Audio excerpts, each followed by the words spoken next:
Cancel the dishwasher, please. It just Okay, it's turned. on. Say hi to the camera. What? He Say hi wants to you the camera. Yeah, he wants you to Hello, say hi to the camera. camera. Tell the camera who you are. Hello, camera. Hello, Miss Victoria. Mary Joseph. This is October the 22nd, 2003.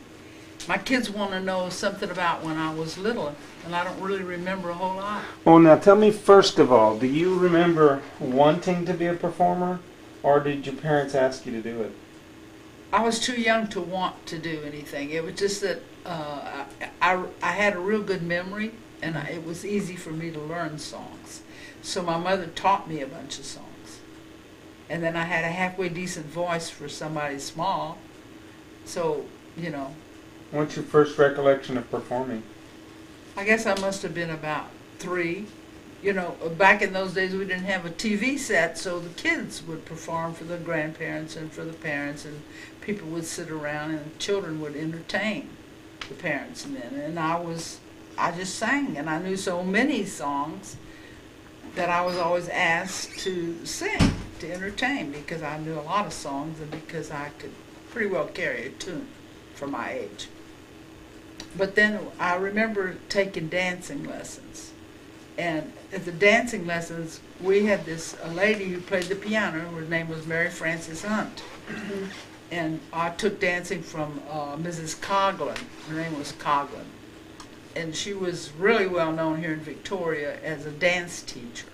And so I remember her as my very first dance teacher.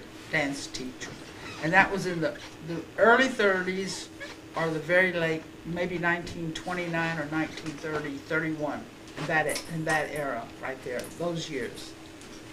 And so I would always have a song and dances, and I would usually have maybe more than one song, maybe at least 2 songs or 3 songs during every performance, and then I would dance. Well, I was not very good dancer. Like a tap dancer, or just kind of dance around? Well, I would basically a tap dancer, a little bit ballet, but basically tap.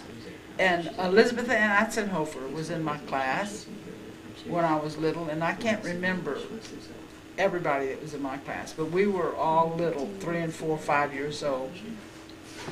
And during one performance, one of the things, I was with Elizabeth Ann, I was Popeye the Sailor Man, and Elizabeth Atzenhofer, or somebody, one of those young girls, one of the girls of that time was the little girl that I was singing to. And I would sing, "Who's that knocking at my door? Who's that knocking at my door? Who's that knocking at my door?" Cried a fair young maiden. And then my part would be, "It's only me from over the sea. I'm Barnacle Bill the sailor. I'm all lit up like a Christmas tree. I'm Barnacle Bill the sailor." And my mother would have me dressed like a sailor and had a black patch over my eye, and I had a whiskey bottle in my hand, and I would just kind of rock and roll with that song and With the whiskey bottle? With the whiskey bottle, and I was funny. She would put whiskers on and everything, and I was a ham. Yeah, you're going to recreate it. Is this still on? Uh-huh. I was a ham, and so everybody laughed. A lot of people in Victoria knew who I was because I was always in these now, performances. Would a sailor drink rum, or would he drink whiskey? What? Wouldn't a sailor be drinking rum? Here, use a rum bottle. Oh no, it was just one of those whiskey bottle carry around flat whiskey. That's all right. Go ahead and sing. You know, do it anyway. Flat whiskey Let's bottle. hear you sing it. And I would go. It started with this little girl, and she was singing. I don't remember whether it was Elizabeth Atzenhofer or who, but I think it was. She'd say, "Who's that knocking at my door? Who's that knocking at my door?" I've already sung that. Okay. No. You used to sing that a lot when we were younger. "Who's that knocking at my door?" cried a fair young maiden. And I'd say, "It's only me from over the sea. I'm Barnacle Bill the sailor." And you're a little bitty girl? Huh? And you're a little bitty girl singing this. I was about 3 years old or 4. I'm all lit up like a Christmas tree. I'm Barnacle Bill the sailor. Dr. Sales, he used to be an eye, ears, nose, and throat doctor here in Victoria, would told my mother, you have to send her to Hollywood. She's better than Shirley Temple. I mean, that was the thing. She's better than Shirley Temple. You have to take her to Hollywood. Well, my mother was not about to take me to Hollywood, and I was not about to go. That thing is flashing. It's supposed to be flashing. Has it always been flashing? I don't remember. It flashes when it records. So he liked it. Every time I would go into one of these shows, well, he would be there, always. Dr. Salem was always there. And his kids were also taking dancing, so naturally he'd have to go. But anyway, he thought I was great. Cast me out. And then they started inviting me to go to Mitchell School to do assemblies. And I would sing these different things at assemblies. I don't even remember. But after I was grown and I was a Girl Scout leader, this lady reminded me, she said, we used to love you when you came to Mitchell School. She said, I was in about the 6th grade. I was about the 6th grade, and you came to entertain at Mitchell School. We'd have you for the assemblies, and everybody wanted to be at the assembly when you were going to perform. She says, you were the cutest little girl I ever saw in my life. You were adorable, and you could really sing. So anyway. Well, I'm going to end up running out of battery, so if you want to wait to tell your story, fine. If I keep telling it while it runs out, that's okay too. I don't even understand exactly what you're mumbling.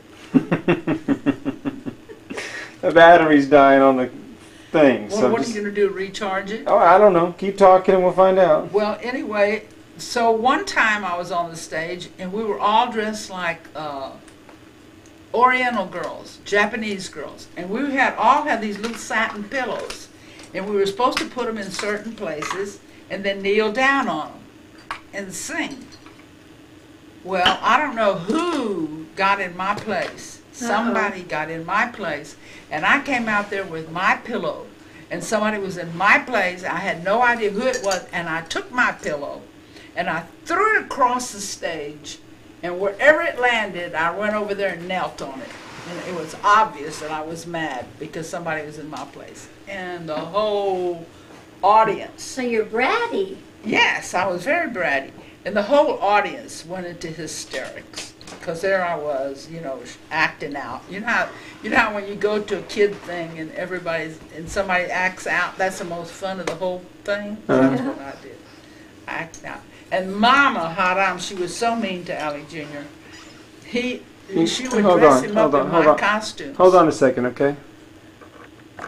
You started now, tell me again about Uncle Alex. Oh, Mama was mean to Uncle Alex. She would dress him in my costumes, and then she would take pictures of him.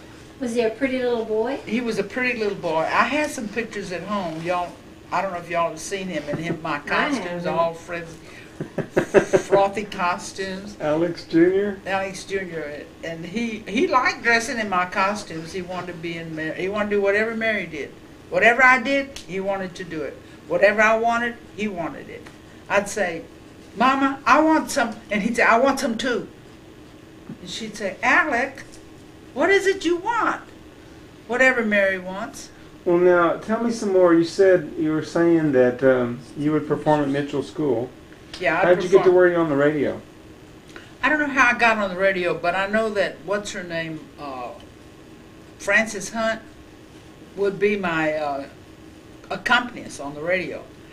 And she would play and I would sing, and people would call in and they would request songs that were popular at the time, and I knew them all and I would sing them. And I wouldn't always sing at the right time, but Mary Frances knew how to sing and keep up with me. She would make sure that she was on the note. She could perceive what I was going to do. She knew ahead of time. And she would play and I would sing. And no matter where I went, she always went with me. Like when I went to Mitchell School to sing, Mary Frances Hunt would go there and she would play the piano and I would sing. Maybe she sang kind of low to herself and it helped you keep going. I don't know. She would help me though, but she kept me going. I don't know Mary how Frances she did it. Hunt, where is she now? She's dead now. But you know what? I ran into one of her kids at church one day, and we were talking about they were visiting in Victoria, and I just stopped and talked to them. They were looking at the church. And they told me that their mother was Mary Frances Hunt, and I nearly died. I said, I cannot believe that. And then I told them that she played the piano when I was little, and she would always play, and I would always sing.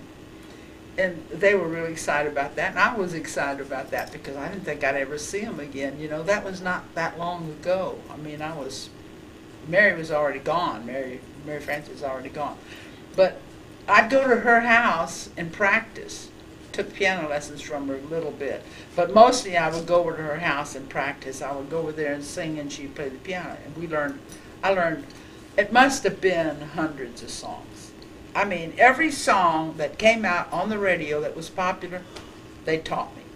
And people would call in, and I just had this kind of a memory that I could remember them, and I would just sing all these songs. So people would call in and ask and request a song? It was a request show. It was 30 minutes every Sunday you can morning. Just imagine, Oh you my know, goodness, see that if must this have been little girl- fun. It was 30 minutes every Sunday morning.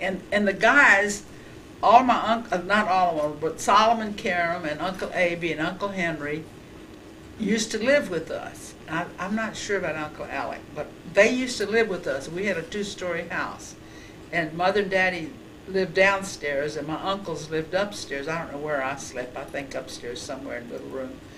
But they would turn on the radio, and they would start calling in requests, because they knew what I could sing, and they would just call them in. And different people would call in, people who got used to hearing the show.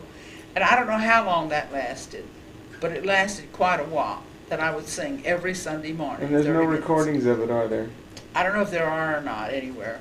Did they make recordings in those days? I don't think so. I don't remember any of that. But I would do it every Sunday morning, and I would Y'all sing didn't all go the to songs, Mass? and people would call them in, and I would sing them. I sang all the Maurice Chevalier songs. I sang all of the 1930 songs, all the 1929 and 30 songs. I mean, you put them on the radio now, and they all come back. And Jerry wants to know you didn't go to Mass? Huh? Yeah, I went to Mass, but that's only 30 minutes. I mean, I always went to Mass. My mother always made sure we went to Mass, because she was one of those, like me. Made sure you kids get to Mass. But it was fun. It You really said was. something It was about fun. Little Miss Victoria? I was Little Miss Victoria, but I don't remember what year that was. I was Little Miss Victoria for beauty, and then I was Little Miss Victoria in different kind of contests, because my mother entered me in every contest that came along. And some of it you had to sell things to get your kid there, and my mother got me there, and some things you didn't. Mother thought that I was super gorgeous, and she would iron my clothes. I mean, people would tell me now, after I got grown, that my mother dressed me like I was the queen of the world, because she, I was little Shirley Temple. Do you remember Aunt Dew being with you during all this? No, Aunt Dew didn't come along till I was 5. She was born when I was 5, and then my life ended. Then I was put on the back burner, and that was the end of me. Did y'all play much, you and Aunt Dew, growing up? There was quite a bit of difference. I babysat mostly. That was the end of you. That was the end of me. End of your entertainment career, huh? That was the end of me, Because her mom period. then doted on Aunt Dew. I felt like it was the end of me when Aunt Dew was born. Because she was so much prettier. And they catered to her. And she was adorable. And they just, she just took over my life. That was it. It was over. They didn't tell me that she was going to be born in the first place. And when I woke up one morning, I said, "Where's Mama?" And Daddy said, "Oh, she went to the hospital to get you a little sister." And I said, "To hell with it. I didn't want a little sister." I mean, basically that's what I said. I don't know exactly what I said, but that was my sentiments. I didn't want another baby. I was the baby. So it was basically over. I don't remember hardly anything from them. I had a nervous breakdown when I was 6. They had to take me out of school and send me to live with my grandparents in San Antonio. Why? What happened? I'm telling you, my life was over when my sister was born. They just Please, you can't put blame me that on a her. shelf. I felt like I was put on a shelf and forgotten. That's just how I felt. I was only 5 years old, almost 6. You know, I was a queen of the world. And then all of a sudden, that's how I felt. That may not be how they felt, but that's how I felt. Anyway, I had a nervous breakdown back at the same time, quit singing, went to San Antonio to stay with my grandparents for about a month, not a year, about a month. And when I came home, basically I was okay.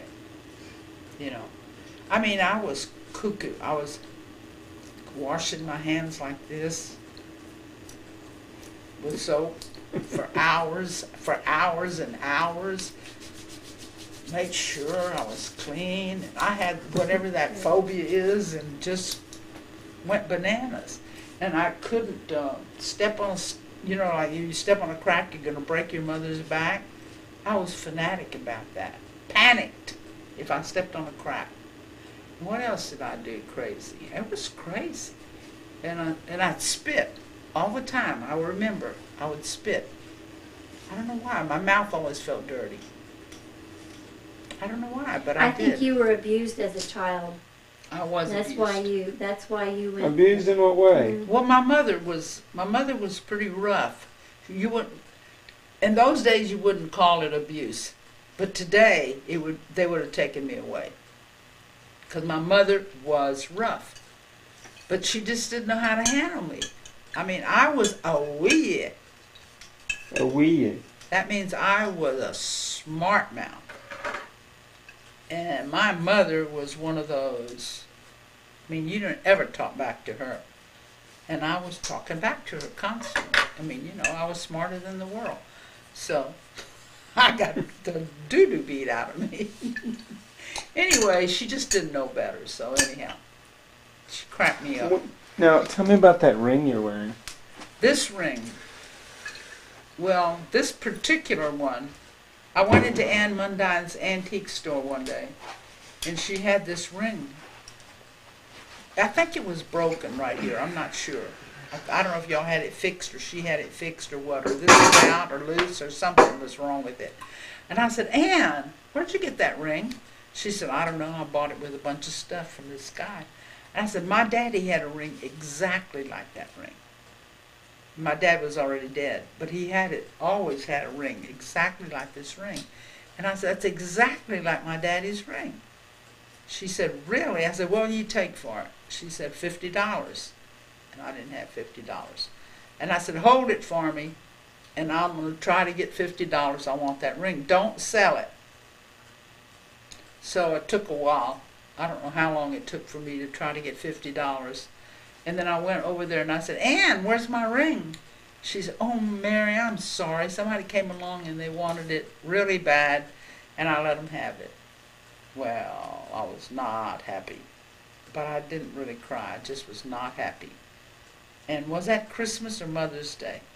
I don't remember. But the very next holiday that came along, Decatur brought me this ring, and I just had a fit. Yeah, Ann called me and told me that you wanted it. Oh, she did? Mm-hmm. Oh, Ann called him, told him I wanted it, and I just had a fit. I got my daddy's ring. Now, Aunt Du now keeps asking me about this ring. Is that Daddy's ring? Where did you get it? And I've told her the story more than once. She wants to know where I got this ring, and is this Daddy's ring? And I said, it's exactly like Daddy's ring, Jerry, but it's not Daddy's ring. This Anne Mundine had this one, and Decatur bought it for me. It could be his ring. It could be. I said, it could be his ring. I don't know. I mean, you know, Daddy was always buying and selling and trading, but he wore this one for years because I remember it like it was yesterday. So I was really happy to have this ring. When I go, you want it? Sure. But Did if you you don't wear want lots it, of give it to Who Chuck. wants it? Chuck wants it? Let me see. Well, he wants everything of Daddy's, so. Of your daddy's, you mean? Mm-hmm. I'll probably let Chuck wear it then. Because I don't wear jewelry. You know, I can't keep a ring on my hand. Well, he wants it if you don't want it, because he wants everything that's a Daddy's. It's got a little picture of It's kind of like a Trojan, Roman. a horseman. This was a very popular ring at the time. Uncle Alec Sherry said she saw one at Betty Zoe's house at Uncle Albert's. And she said she thought, oh, there's Daddy's ring because his is missing. And then she said, no, his is black. She said, was Daddy's always that color, the one like you're wearing, or was it black? I said, it's always this color, Jerry. It's almost like it's a man's version of a cameo ring. Yeah, it is very much like that. But this is, it's called Tiger Eye ring. Anyway. Okay. So, there you go. But I was really a big star for Victoria. I was a little star for Victoria. In fact, not too long ago, Elizabeth Ann Atzenhofer sent me a 1930-something program where we were, it was a dance program that we were both in. And there are a lot of names, people that are fairly well known in Victoria that were in that dance class. But it was a later one. It wasn't an early one. Where is that program? It's at the house somewhere. So it's a later program, and it's got all the names of these people that are in there. The Sales girls are in there, Dr. Sales' kids. And there was a doctor, an eye doctor here in Victoria, married to one of the Sales girls. I can't think what his name was, but he was my eye doctor for a long time. Pyle, Dr. Pyle. His wife is Dr. Sales' daughter.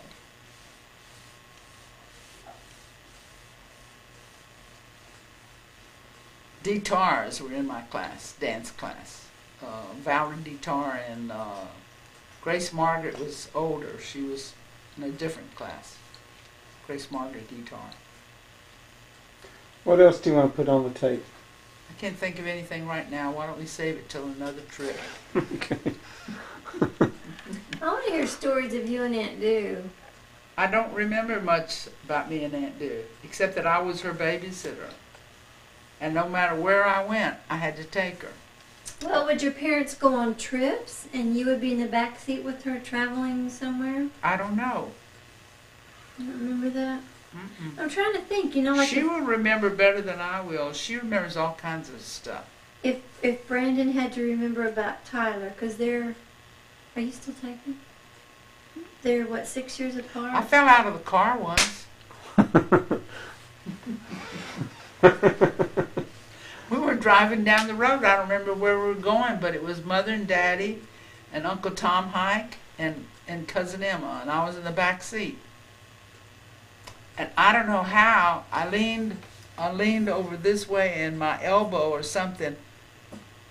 You know, those doors used to open real easy. You just push down, the door would open. Well, I pushed the door down accidentally, just threw me out. And I don't know how long it took them to realize I was out. I guess it must have been pretty fast. Not that long, yeah. Well, it must have been pretty fast. But in the meantime, I remember getting up and running, and I ran to a water faucet in this people's yard. And I started washing my face and washing my arms and everything. I don't know if I was afraid that my mother was going to get mad at me for falling out or whatever. But I don't remember running over there to get myself cleaned up real quick. Huh? Probably because she was telling you to go get cleaned up or something. I don't know. They were driving. They were still in the car. Oh, Mom! As soon as the car No, they were still in the car, and I was running over there getting my face washed and everything. And they stopped the car and came back, and then they ran to me to take care of me. But in the meantime, I had run over there to wash my face. I remember all that grit and dirt on me. I remember it all over my face and my arm. But you didn't get hurt? You didn't break anything? No, I wasn't hurt bad. If I was hurt, it was scratches and bruises. You know, in those days, cars didn't move very fast in the first place. You know, they were probably looking at something too. You know, because that's when you did mostly Sunday driving and looking at stuff and talking about this house or that house or whatever. Evidently, I knew basically where I was. Maybe we were on the way home from someplace. And I ran to this water faucet. I remember that. It was one of those spigot things in the yard. We used to have those tall stand-up things with the faucet like you have at the parks. We used to have those in the yard. Yeah. Look how you're salvaging that old blanket, huh? And What do we she's use saving that the for? blanket. I can't make myself You know what? fall It's in. already 10:30. I better let y'all go to bed. I went home. What do we use it for that you You can't? got buy that it? thing still running? I think I'm gonna turn it's it off enough now. Oh, already. say good night. Talk to you later.